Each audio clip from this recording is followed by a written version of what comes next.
Yes, les amis, bienvenue sur Vestiaire CFC pour une nouvelle vidéo, nouveau débrief de Chelsea. Avant de commencer, s'il vous plaît, abonnez-vous, likez, partagez et on y va. Chelsea s'incline 1-0 en finale de FA Cup face à Manchester City. Honnêtement, une défaite qui fait mal, je ne veux pas vous mentir, parce que je pense que la performance n'était pas si mal que ça.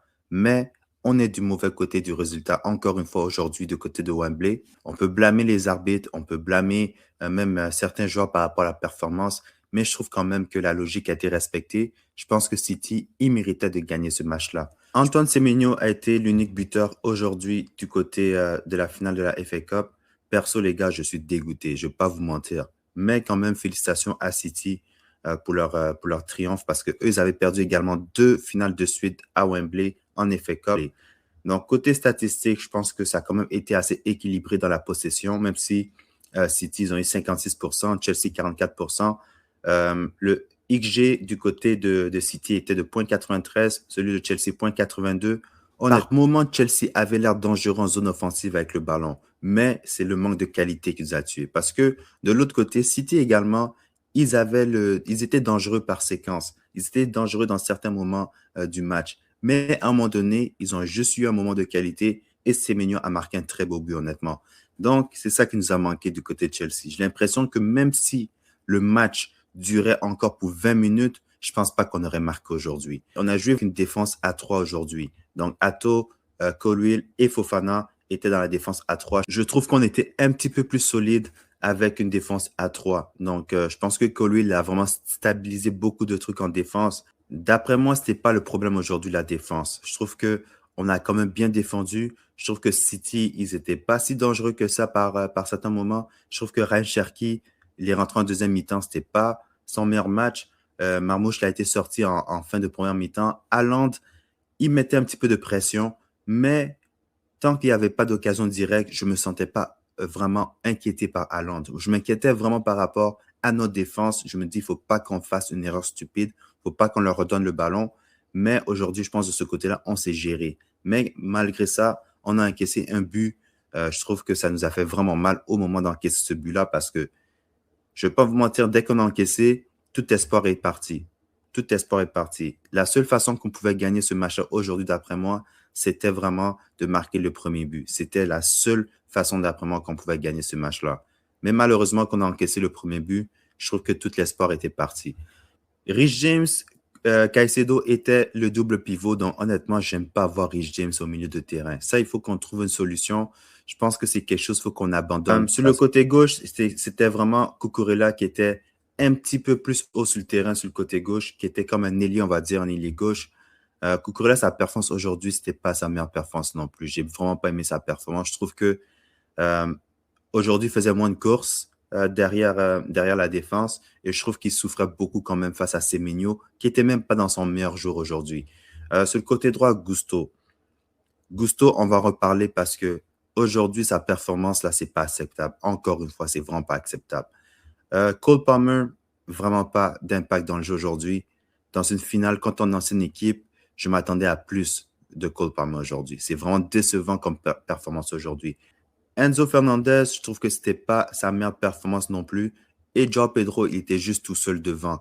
Donc, je pense que avec tout ça, de perdre en finale comme ça fait mal. C'est vraiment une occasion de prendre un trophée. Mais là, maintenant, tout ce qu'on va demander, c'est que la saison se termine. Donc, comme mentionné, on a perdu 7 finales de suite à Wembley entre la Carabao Cup et la FA Cup. Et tout ça a commencé en 2019 face à Manchester City. Donc, aujourd'hui, il fallait trouver un moyen d'arrêter cette mauvaise séquence-là. Mais malheureusement, ça continue. Honnêtement, on a perdu à cause du manque de qualité de notre côté. Mais aussi, il faut parler de l'arbitrage aujourd'hui. Parce que je pense qu'il y a vraiment des questions à se poser aujourd'hui par rapport à l'arbitre. En fin de première mi-temps, Kuzanov, il vient faire une faute dans la surface de réparation sur Joao Pedro. Il ne regarde même pas le ballon. Il ne regarde même pas le ballon et il fait un contact direct, non pas avec le ballon, mais avec Joao Pedro, dans la surface de réparation. Je vous garantis que ça, c'est à l'extérieur de la boîte de réparation, l'arbitre siffle une faute. Mais dans ce cas-là, l'arbitre en place aujourd'hui dit que ce n'est pas une faute. Comment c'est pas une faute, ça? Je pense qu'on peut tous se mettre d'accord que ça, c'est une faute tous les jours.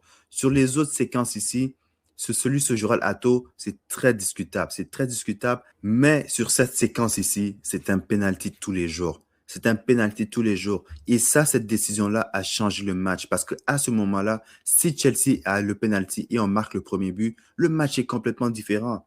Le match est complètement différent. Donc, moi, je ne veux pas entendre quelqu'un qui va dire, ouais, c'est pas un penalty. C'est un penalty tous les jours. À chaque fois qu'on joue à Wembley, c'est la même chose. C'est la même chose.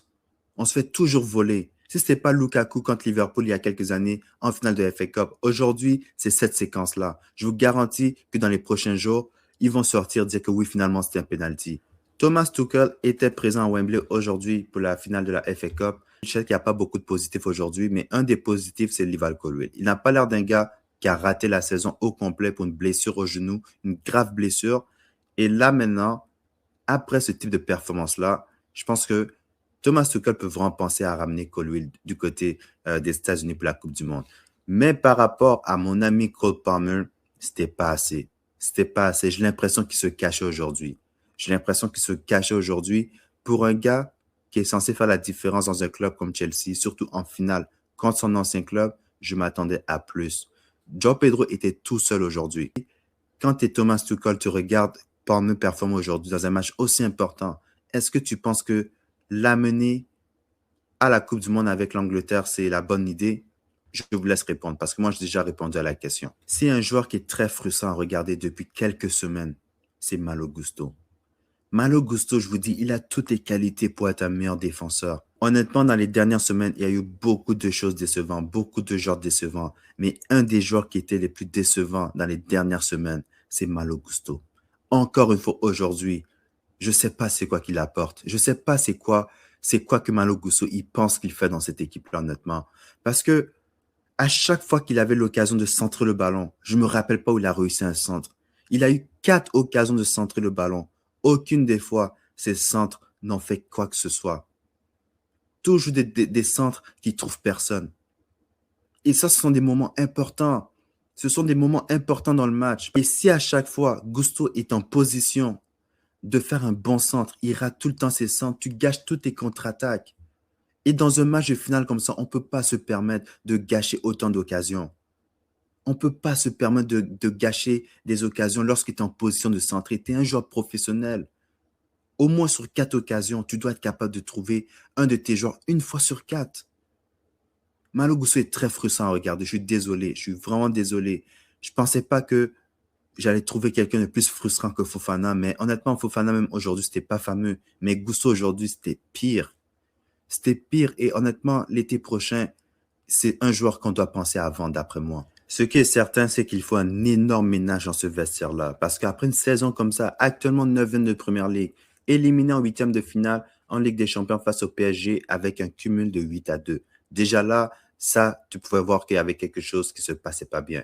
Après ça, éliminé en demi-finale de la Carabao Cup et on vient de perdre en finale de la FA Cup. Et dans tout ça, on risque de pas être en Europe la saison prochaine. Tu vois? La seule chose qu'on peut se dire aujourd'hui, c'est que peut-être la 6e place ne va pas donner accès à la Ligue des Champions. Mais quand même, on aurait dû être qualifié dans les 5 premiers pour la Ligue des Champions la saison prochaine. Honnêtement, après 4 ans de gestion, tout ce qu'on peut dire, c'est vraiment un échec. C'est vraiment un échec parce que sur les 4 ans, on a fait la Ligue des Champions juste une année. Juste une année.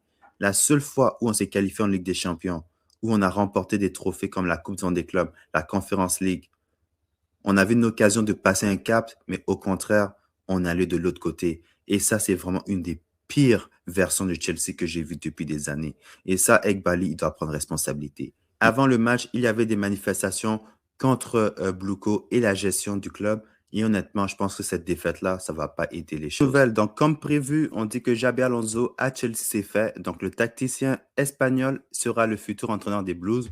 Donc ça, c'est Fabrizio Romano qui a rapporté l'information.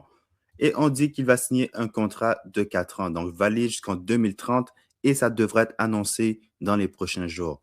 Donc honnêtement, ça aurait été tellement mieux d'annoncer ça dans le cadre d'une victoire de la FA Cup. Ça aurait été tellement parfait pour terminer cette saison absolument catastrophique. Mais c'est quand même une très belle signature d'avoir Xabi Alonso. Je pense que, perso, je pense que Liverpool il se trompe en ne le signant pas tout de suite. Surtout quand tu vois comment ça se passe du côté de Liverpool avec Arne Slot. Mais Ça, c'est pas notre problème. Mais au moins, on a été en mesure de signer un bon entraîneur. Je pense que tout commence de là. C'est sûr que les directeurs sportifs sont toujours en place. Donc, je suis toujours pas quand même satisfait de tout ça parce que c'est quand même leur faute, ce qui s'est passé cette saison, et ils doivent prendre responsabilité. Mais si Alonso, il a accepté d'être le prochain entraîneur du côté de Chelsea, ça veut dire qu'il a des garanties. Je pense pas que il va venir et peut être dans les mêmes conditions que Rossignol, Maresca ou bien les autres entraîneurs qui étaient là dans le passé. Mais quand même, je pense que les propriétaires, c'est quand même une façon pour eux de dire qu'ils savent qu'ils se sont trompés. Mais maintenant, on va voir qu'est-ce qu'ils vont faire la prochaine étape. Parce que ça, c'était la première étape. Après ça, il faut un énorme ménage. Il faut acheter les bons joueurs.